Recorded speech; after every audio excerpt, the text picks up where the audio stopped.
बिहार का माहौल अब शांत हो चुका है, चुनावी नतीजे आ चुके हैं। सारा जो भी आपका डिस्ट्रैक्शन था वो काफ़ी हद तक कम हो गया है और अब आप 15 नवंबर यानी मिड नवंबर से लेके जो आगे तक स्टडी की स्ट्रेटेजी किस तरीके से फॉलो करनी है, चाहे आपके सिलेबस में अभी भी कुछ कमी हो या प्रैक्टिस सेट लगाने में कोई प्रॉब्लम हो या फिर आप रिवीजन को करने में बोर फील होते हो या फिर कोई भी प्रॉब्लम हो, तो नेक्स्ट लेवल कमबैक किस तरह अपने स्टडी में करना है उसकी स्ट्रेटेजी की वीडियो आज जो आप देख रहे हैं वो यही है। तो चलिए शुरू करते हैं और ये वीडियो बन रही है बिहार बोर्ड मैट्रिक परीक्षा 2026 को मध्य देखते हुए, ठीक है।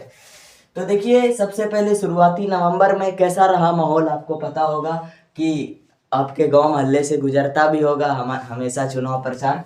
6 को इलेक्शन, 11 को इलेक्शन, ठीक है, और बीच में अभी थोड़ा दिन पहले ही पर्व समाप्त हुआ है और फिर ये 14 तारीख को आ गया आपका कंप्लीट रिजल्ट। और टीजीएस मॉक एग्जाम जो था वो भी बीच में हो गया था, उस कारण मेरा कंटेंट भी बहुत ही धीमा पड़ गया था वीडियो आना। तो अब लगभग माहौल हर तरीके से शांत हो चुका है और आज 15 नवंबर है और आपको इस दिन को आपको कल पे नहीं छोड़ना है, ठीक है। अब आपको जो कमबैक करना है वो बिल्कुल मिड से करना है और किस तरह से करना है वो अलग अलग कैटेगरी बांट के फटाक से हम लोग इसकी बात करते हैं। तो देखिए, कई तरीके का प्रॉब्लम आपके समक्ष आ रहा होगा। मैं पहले कैटेगरी बांट देता हूँ। सबसे फर्स्ट मैं बात करता हूँ जैसे कि अभी भी किसी के सिलेबस में कुछ बाकी है या कोई एरर है। दूसरा, रिवीजन को लेकर बहुत सारी प्रॉब्लम है कि याद करने में जो फोकस और कंसिस्टेंसी है वो नहीं बिल्ड हो पा रही है। और तीसरा, प्रैक्टिस को लेकर जो आपका डाउट अभी भी कई सब्जेक्ट में बाकी है, ठीक है। और इसके अलावा अभी पहले देखते हैं और क्या प्रॉब्लम है। तो देखिए, सिलेबस अगर अभी भी आपका चाहे कुछ भी कंप्लीट है तो मेरी रिक्वेस्ट है कि अब आपको वन शॉट के अलावा किसी और चीज पर नहीं जाना है, ठीक है। वन शॉट मैक्सिमम आपका, बहुत सारे वन शॉट ऐसे होते हैं, इसका नाम वन शॉट रख दिया गया है, बट 2 से 3 लेक्चर भी अगर कोई टीचर डिटेल में पढ़ाया है तो वो वन शॉट भी 2 से 3 लेक्चर खींच सकता है, या छोटा चैप्टर है तो 1 लेक्चर। तो इस तरह से आपको टारगेट बनाना है और एक चैप्टर को एक दिन से ज़्यादा किसी हाल में नहीं ले जाने देना है विथ नोट्स, ठीक है। तो अब आपको जो भी काम करना है, सबसे फर्स्ट रूल नोट्स के साथ करना है। दूसरा, लाइव का इंतजार बिल्कुल भी नहीं करना है कि लाइव होगा तब देखा जाएगा। तीसरा, रिकॉर्डेड पर कंप्लीट निर्भर हो जाइए। और रिकॉर्डेड में किस तरीके के रिकॉर्डेड पर? प्रीवियस ईयर के वन शॉट लेक्चर हो सकते हैं, पिछले साल क्रैश कोर्स में जो वन शॉट हुआ हो उसका लेक्चर आपके पास रिकॉर्डेड हो, या फिर इस साल भी कोई अगर आपका वन शॉट है न्यू वाला और आपने वो कंप्लीट नहीं किया तो आपको वन शॉट कम से कम करना है। और ये वन शॉट वाला जो मेथड है वो जिनका सिलेबस कंप्लीट हो गया है और जिनका नहीं हुआ है दोनों के लिए इक्वल डिस्ट्रीब्यूट होता है। कैसे? जिनका सिलेबस कंप्लीट नहीं हुआ है वो यहाँ से अपना नोट्स और कोर कॉन्सेप्ट क्लियर कर सकते हैं, और जिनका सिलेबस कंप्लीट हो चुका है और वो रिवीजन के स्टेज पर हैं वो यहाँ से अपनी मेमोरी को बूस्ट कर सकते हैं और रिवीजन करने का जो प्रोसेस है, रिवीजन करने का जो आपका मेमोराइजेशन का जो स्पीड है उसको आप लोग काफी हद तक बढ़ा सकते हैं। वन शॉट देखने से आपका विजुअल जो है वो बढ़ जाएगा, आसानी से मेमोराइज कर पाएंगे आप लोग, इससे काफी फायदा हो जाएगा। दोनों ही क्राइटेरिया में वन शॉट बहुत ज्यादा बेनिफिट देने वाला काम करता है, इसीलिए क्रैश कोर्स के ज्यादातर लेक्चर्स वन शॉट में ही आते हैं। ये हो चुका है। तो और जिन लोगों का सिलेबस कंप्लीट नहीं हुआ था तो इस तरीके से करना है। और टारगेट कैसा बनाना है कि मिनिमम आप लोग से अगर हो सकता है तो 2 चैप्टर एक दिन में जरूर, जो जो बाकी है ना 2 चैप्टर, जितना चैप्टर एक दिन में आप खींच सकते हैं आप पे निर्भर करता है। जिनका सिलेबस कंप्लीट नहीं हुआ है और इंपॉर्टेंट चैप्टर अगर सिलेबस में कंप्लीट नहीं हुआ है तो रिवीजन और प्रैक्टिस को फिलहाल एकदम स्टॉप और स्टे कर दीजिए और सारा फोकस एक जगह कंसंट्रेट कर दीजिए, वो है किसी भी हाल में सिलेबस को विथ नोट्स कंप्लीट करने का। और इसका क्या है कि एक दिन में जितना चैप्टर कर सकते हैं कर लीजिए, आप पे निर्भर है, कोई लिमिट नहीं है, ठीक है। और जिनका सिलेबस हो गया है वो इसके मेथड से अपना जो मेमोराइजेशन है उसको काफ़ी आसान बना सकते हैं। और फिर रिवीजन की अगर हम लोग बात करें तो इसमें आप लोग को, जहाँ तक मैं इशू देख रहा था तो इशू बताया गया मुझे कि रिवीजन करने के दौरान जो है वो फोकस वैसा फोकस और इंटरेस्ट नहीं बन पाता है हमारा, इंगेज नहीं हो पाते हम लोग और बिल्कुल बोर टाइप का होने लगता है कि बस छोड़ के मतलब फेंक दें कॉपी को और उठ जाएं, ऐसा फील होता है। तो इसका सॉल्यूशन ये है कि इसका सॉल्यूशन मैं दो तरीके से आपको दे रहा हूँ। सॉल्यूशन एक ही है बट पहले इसको मुझे दो पार्ट में डिवाइड करना पड़ेगा। जैसा कि आपको पता है हम रिवीजन को दो पार्ट में डिवाइड कर सकते हैं। पहला जब आप फर्स्ट टाइम किसी चैप्टर को रिवाइज करें यानी रिमेंबर, और दूसरा जब मतलब कि एक से अधिक जितना बार भी आप वापस से उसे रिकॉल करने का प्रयास करें। तो जब भी आप ये रिकॉल करने का प्रयास करेंगे यानी एक चैप्टर आपको मान लीजिए याद हो चुका है, उसको केवल आपको रिकॉल करना है, फिर से रिवाइज करना है, तो कभी भी आप लोग एक जगह पर स्थिर नहीं रहना है। आपको हमेशा आपको मोशन में रहना है, रेस्ट में कभी नहीं रहना। ठीक है, मैं लिख देता हूँ फिजिक्स के लेवल से, रेस्ट और मोशन दो।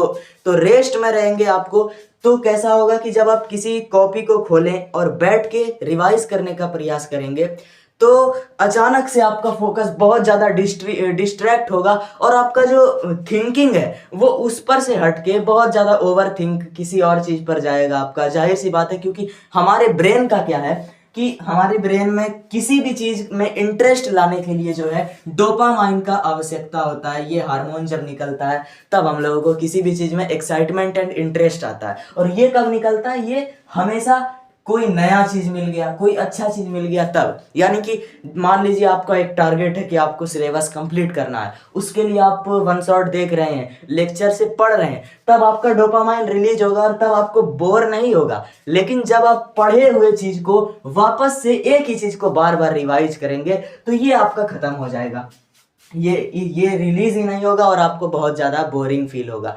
तो इसको आपको रोकने के लिए हमेशा मोशन में रहना है। जब भी रिकॉल करना है बिल्कुल चलते चलते रिकॉल करना है। घर का छत है तो उस पर चढ़ जाए और फिर जितना राउंड हो सके उतना राउंड घूमते हुए याद करना है। ठीक है, एक जगह रेस्ट में रहेंगे तो सिंपल बात है माइंड ओवर थिंक करेगा और आपको ये वॉकिंग मोशन में बहुत बेस्ट होता है। एकदम आप लोग घूमते हुए हमेशा उसका कोई टेंशन तो है नहीं कि कॉपी देख के याद करना है, क्योंकि अगर आप हर बार कॉपी देख के याद कर रहे हैं तो ये बहुत बहुत बड़ा मिस्टेक है और इसका नतीजा आपको एग्जाम हॉल में पता चलेगा जब आपका हैबिट कॉपी देखने का हो जाएगा।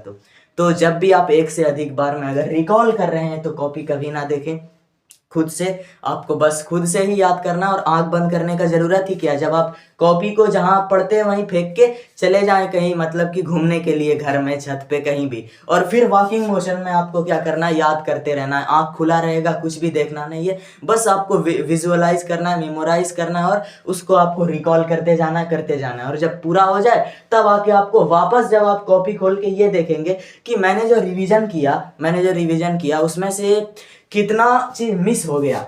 मतलब आपने जो रिकॉल अभी किया था बिना कॉपी देखे, तो ऐसा तो कुछ नहीं है कि जो टॉपिक हम कॉपी में था लेकिन हम रिकॉल नहीं कर पाए, भूल गए। तो ऐसे टॉपिक के लिए आपको खुद को उसको और तुरंत मेहनत करें और वहीं पर जितना हो सके 4 बार 5 बार बिल्कुल याद करते जाए, ताकि अगली बार का टारगेट रखना है कि वो टॉपिक मिस ना हो जो अभी मिस हुआ है, ऐसा रहना है। ठीक है, और जब आप लोग रिकॉल करके मोशन में रिकॉल करके वापस से कॉपी खोल के रिकॉल को वेरीफाई करेंगे तो उस वक्त आपको में भी आप कभी भी बोर नहीं होंगे, क्योंकि उस वक्त आपका डोपामाइन हार्मोन रिलीज होगा इस एक्साइटमेंट में कि देखता हूं मुझे कितना मेरा प्रोग्रेस क्या है रिवीजन पे। तो इस तरीके से आप लोग जो है फोकस को बनाए रख सकते हैं। नेक्स्ट कैटेगरी की बात करते हैं, वो है प्रैक्टिस।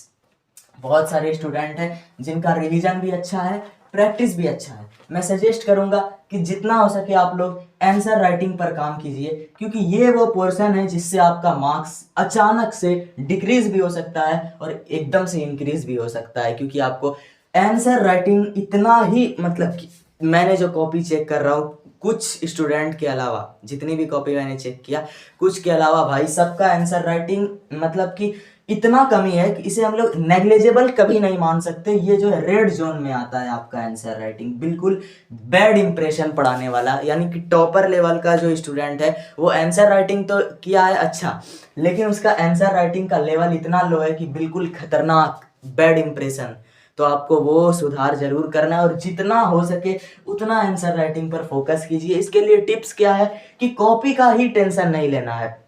कॉपी में पेज इनफ रहता है, बिल्कुल आपको स्पेस दे के लिखना है। अब साइंस है तो आराम से एक यहाँ पर प्रश्न लिखेंगे, फिर 1-2 लाइन छोड़ेंगे, फिर उत्तर, पैराग्राफ छोड़ते हुए 1 लाइन छोड़ देना। जितना हो सके कॉपी में स्पेस दे के, गैप छोड़ के क्लीन बनाना है। सबसे बड़ी बेवकूफ़ी है कि कॉपी को सटा सटा के क्वेश्चन आंसर लिखो और आखिरी में वैसे भी तो पेज बचना ही है, तो क्या फ़ायदा, इतना पेज रहता है कि इनफ रहता है। मैं मोर देन इनफ भी नहीं बोलूँगा, क्योंकि जो टॉपर स्टूडेंट है वो आराम से 20 में 19 पेज भर देता है, ठीक है, अगर आप अच्छे से लिखेंगे तो इस तरह से आपको जितना हो सके उतना आंसर राइटिंग डेवलप कीजिए। इसका क्या तरीका है, वही है भाई, जितना हो सके PYQ सॉल्व कीजिए, खुद से PYQ सॉल्व करते जाना है, आंसर राइटिंग मजबूत होगा। और PYQ सॉल्व करते टाइम कभी भी रफ सॉल्व नहीं कीजिए, बिल्कुल जैसे एग्जाम हॉल में लिखते हैं वैसे ही आपको सॉल्व करना है। और जब ये सब आपका ये स्किल्स डेवलप हो जाए तो फिर आपको एयर वाइज क्वेश्चन बैंक इसका सेट लगाना है